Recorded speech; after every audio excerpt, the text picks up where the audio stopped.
నమస్కారం. సుప్రభాత ఘంటారావానికి స్వాగతం. ముందుగా ప్రధాన అంశాలు. పర్షియన్ గల్ఫ్ నుంచి అమెరికా వైదొలగాల్సిందేనన్న ఇరాన్. అత్యాశ దుర్బుద్ధితో వస్తే సముద్రంలో ముంచేస్తామని హెచ్చరిక.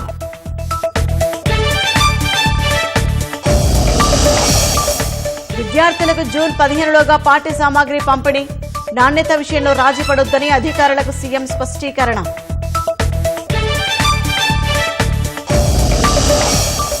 ఉద్యోగ సంఘాలతో నేడు భట్టి విక్రమార్క సమావేశం.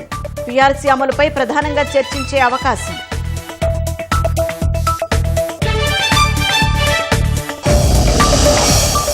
రాష్ట్ర వ్యాప్తంగా ధాన్యం అమ్ముకునేందుకు రైతులకు తప్పని నిరీక్షణ. నెల రోజులైనా మందకోడిగా సేకరణ. వేధిస్తున్న లారీలు, హమాలీల కొరత. ఫ్యూచర్ రెడీగా దౌత్య విధానం ఉండాలన్న ప్రధాని మోదీ. వాణిజ్యం, సాంకేతికత, పర్యాటకంపై దృష్టి సారించాలని సూచన.